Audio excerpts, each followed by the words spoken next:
Should we quickly go through in being the operative we'll be word? here for another hour previewing this show, but I think we should. So the buy-in at 7:30 Eastern has Hookhausen against Tony Nese and Mark Sterling. It is what it is. It's the one match advertised for the buy-in. And it'll get a huge reaction. I think it's in the right spot. I prefer it in this spot rather than like that match you put late in the show to break big matches up. I kind of like it on the pre-show. On to the main show we go. Jade Cargill and Anna Jay. I would say this has the smallest amount of promotion of anything on this card, including the buy-in match. It feels very cold going into this. The struggle, not even the struggle. I think the objective of this match will be for Anna Jay to at least come across as a credible challenger, which if it's a hot crowd, I don't think that will be too difficult, but I think this is a foregone conclusion of who's winning this match. But if they get like 8 or 9 minutes, that's a significant stage for both of them to be on. Perhaps, yeah. Or it could be a quick squash. I mean, I think Anna Jay is... You might need to have this one, looking at this card, this could be one that could be short, and that won't be a bad thing. I mean, I do feel Anna Jay is like high enough in their rankings to at least get a solid few minutes. But I mean, if a segment goes long, yeah, this might be one of those sacrifices where you just have Jade win quickly. I think placement for this match is going to mean a whole lot. I think one of the reasons why, aside from the match being really good tonight between Statlander and Soho, I feel like something that definitely helped it was the fact that, this was a live edition of Rampage. So this was not a crowd that had to sit through or sat through 2 hours of Dynamite beforehand. And, they were presented like they were still hot for it. And for a match like Cargill versus Jay, which doesn't have a huge amount of star power out. I mean, like, people are going to get mad that I said that about Jade. I mean, like, as a feud itself, no story behind it. I think the fresher the audience, the better. I think Jade will certainly come across like well to the crowd. The match itself, we'll see. Like they've got their work cut out for them if it's any significant amount of time. The House of Black against Death Triangle, 6-man tag, which, I mean, this is one match that, placement will be interesting. This is, to me, we've looked at these cards in the past of how big they are, and the crowd's like, yeah, there's the odd match that might have a dip, but these are pretty hot crowds that they've been able to have for these pay-per-views. This will certainly test that, and this match, depending on where it goes, I mean, this has the potential to be outstanding, and the timing will be a key. I mean, to me, this is the type of match that could probably survive any place on this card. Because I mean, you have Penta and Pac, along with like fan favorites and like Malakai Black in there that they'll go crazy for no matter what.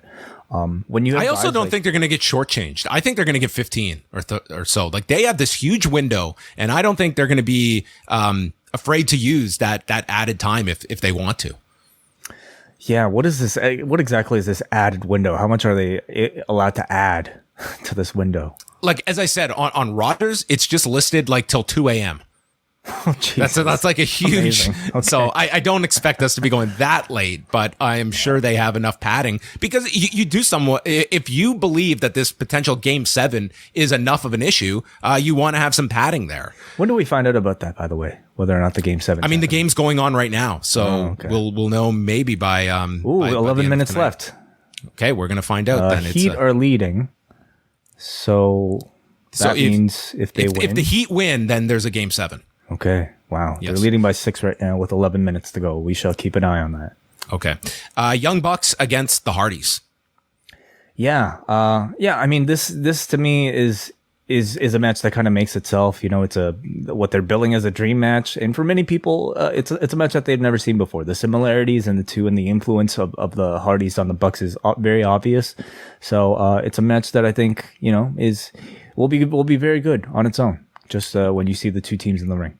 Yeah, I think this should be a pretty big week for the Bucks, given the LA show, and then especially on Rampage. It's a live Rampage so it's a live show next Friday as well on the West Coast. So, wow. We will see if there is any time adjusted by that. But you would figure the Bucks are going to be prominent, especially on that Friday, because it's pretty much their neck of the woods that they're in next Friday. So, what do you think? They win or they lose? Are we picking winners? Are we doing some DraftKings here? DraftKings. I'm picking 3 tables broken, 2 people run in afterwards, and the Young Bucks win. I'll go for the Bucks too. Sure. Anarchy in the Arena. I'm looking at all these matches, It's like I can't imagine any of these matches being under like 15 to 20 minutes. This will be I feel like this, the precedent set for these types of matches is what, like half an hour? This one has to be 20, I think. At least 20, yeah. Well, I mean, with the amount of people that are in the match, yeah. Hardy's Bucks has to be 15 to 18, probably. Well, none of them have to be, but yeah. On this show, I think it will be. Sure.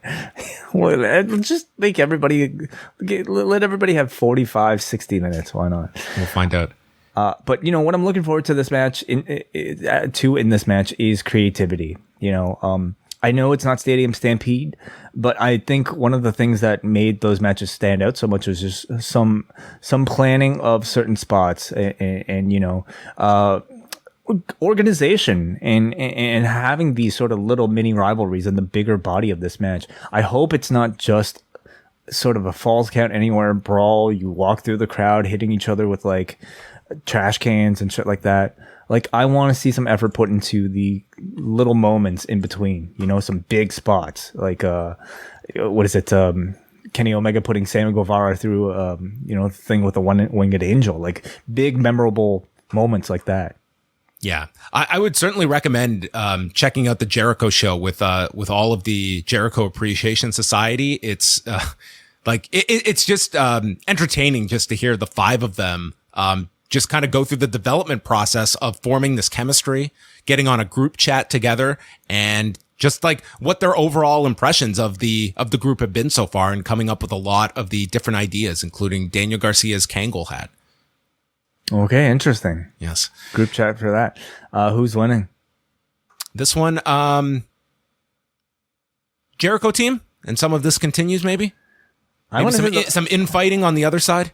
I want to say Eddie Kingston gets that win. Like the man had his fireball in his eye. I think he's got to win. Does he win with the fireball?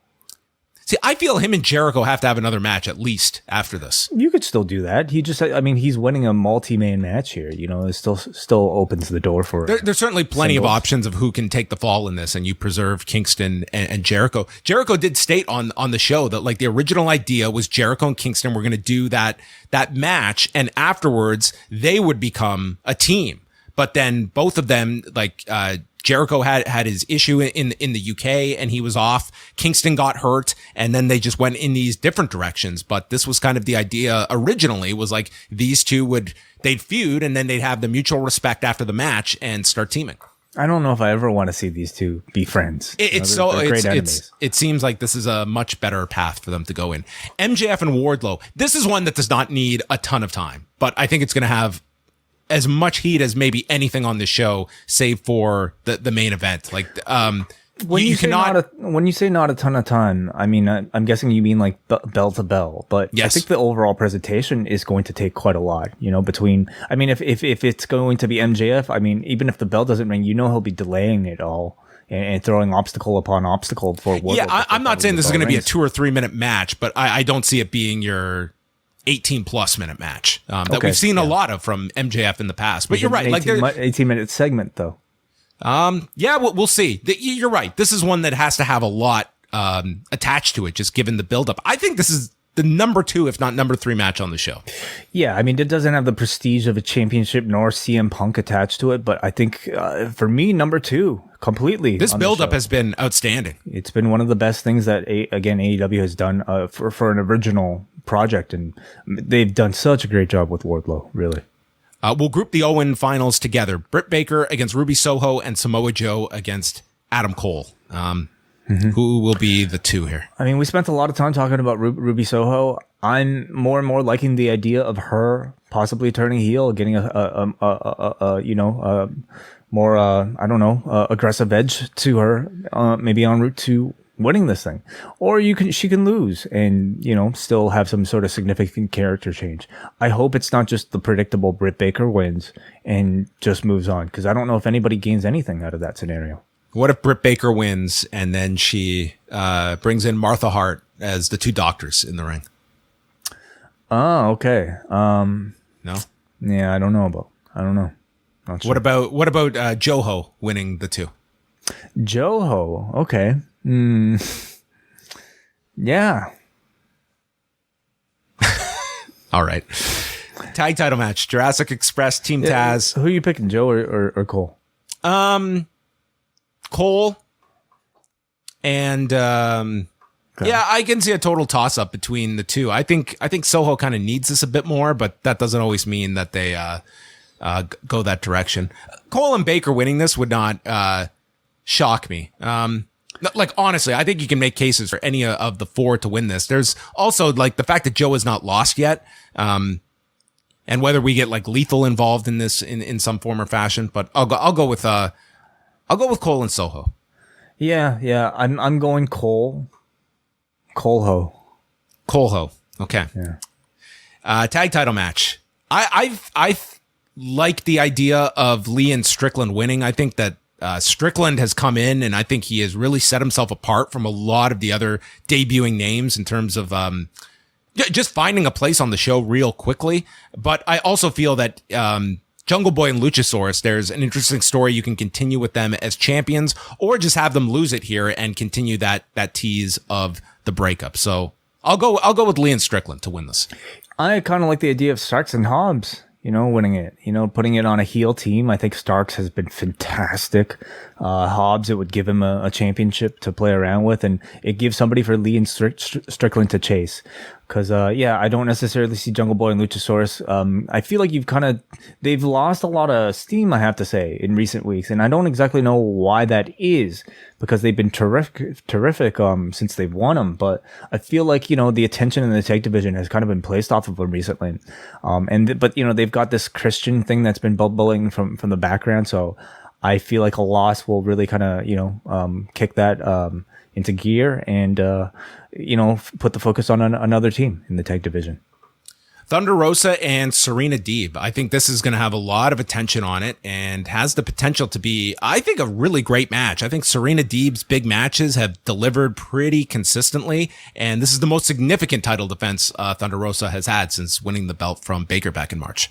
Yeah, Rosa cut a hell of a promo on and I thought Deeb did really well too, the week prior. So these two have been given at least a little bit of TV time to kind of, get the crowd a bit more interested.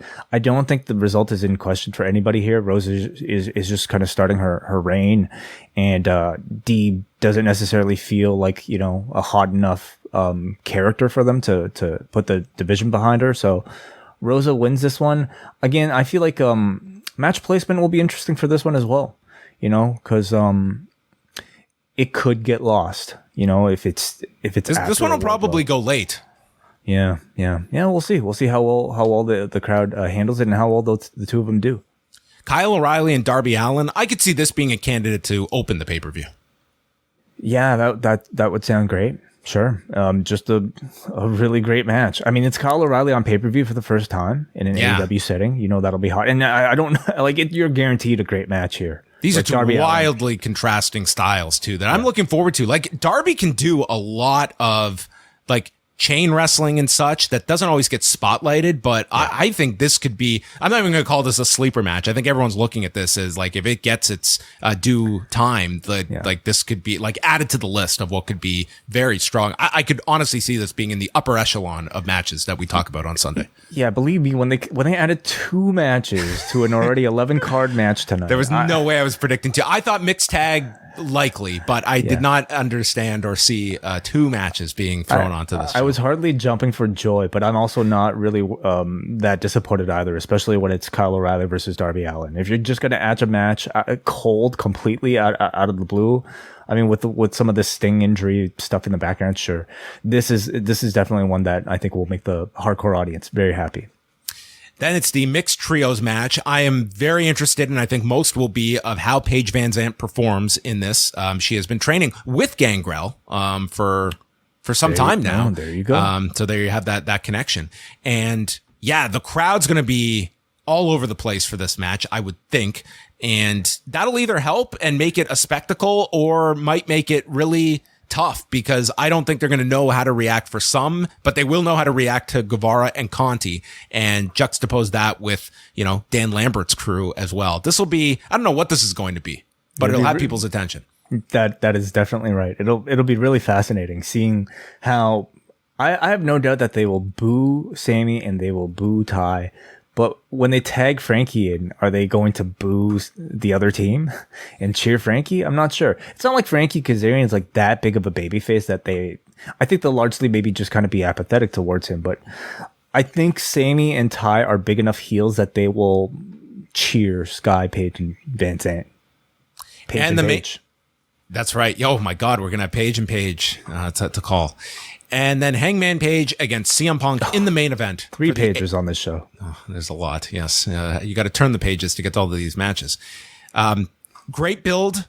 I think that I have no doubt that this is going to be able to follow whatever they have behind them. I think that there is a ton of intrigue in the outcome of this match. And I think you can argue for Page to retain. You can build to a rematch that might hint at like a Punk turn. You can have Punk win and eventually get to a turn.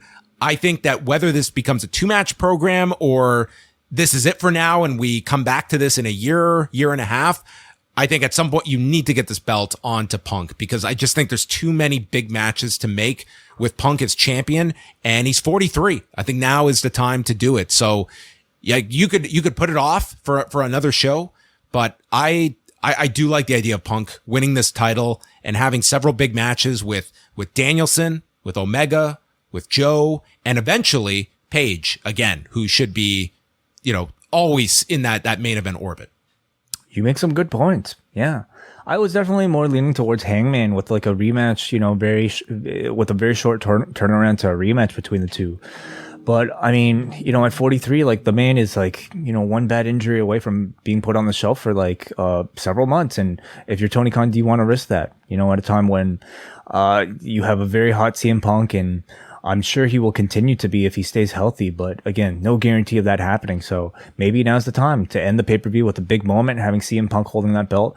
What will be really interesting to see is if the promo on Friday and the continued sort of like discussion around that promo and people's theories about what Page means, and also maybe some of the discourse out there of like, man, shit, like, Colt Cabana moving to ROH because of his whole thing with Punk.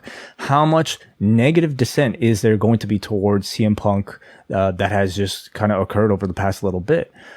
They will go crazy for Punk just because he's a megastar. But I think the atmosphere is going to be awesome for this match. But does Punk winning the championship further whatever sort of kayfabe or real story of him potentially taking one of these spots away from somebody who's homegrown like it had in Page? Yeah, it's really interesting the way that promo was designed. And then you had that ESPN feature today that was like literally the opposite. It was like all of these other guys talking about what a great locker room leader he's been. And I just think it was such Tony Khan himself saying that too. So. Yeah. I just find that part interesting. And we haven't seen the countdown show yet, which I'm sure, that aspect will be very compelling about these two, on the countdown going into this. But, I will have no issue if Page retains. I think if he retained, he's coming out of this pay-per-view a lot stronger than he was a month ago. So and how I think hurt is he though if he loses? In your opinion? I don't think so, because I really believe like this idea that, a loss sends you way back and, derails your career. I don't think that's going to be the case, because I look at Page as like, he is their guy for the long term. But Punk, they have a lot of guys though for the long term. Yeah, but I see Hangman as like he has been earmarked. Do you see him above Darby? Do you see him above MJF? Do you see him above? I see him definitely above Sammy and Jungle Boy at this point. But in the future, who knows? Yeah, I would say like him and MJF are of that. Because I have to say at this point, because there's so many people in the waiting to be champion, like for championship runs, I should say. I don't know if it's a guarantee that Page will win that belt back within a year or even 2 years. Well, go check Kenny Omega's Twitter banner. Has he updated the banner and added a fifth face on there? The procession of champions? Oh, I didn't even know he was keeping track like that. He posted the original, the first year of All Out, not All In. And he put up the 4 faces that turned out to be the first 4 champions. And he just left it up there until all 4 had won the title. And they just went in order. There you go. Jericho, Moxley, Kenny, and Hangman. Yes. Interesting. Anyway, so there you go. That is our preview of Double or Nothing. I think it'll be a very entertaining show, albeit probably a very long one. Will this show end, Way? Okay, it starts at 8. Will this show end by midnight? No. No. So 4+ hours. 4.5 if you include the buy-in.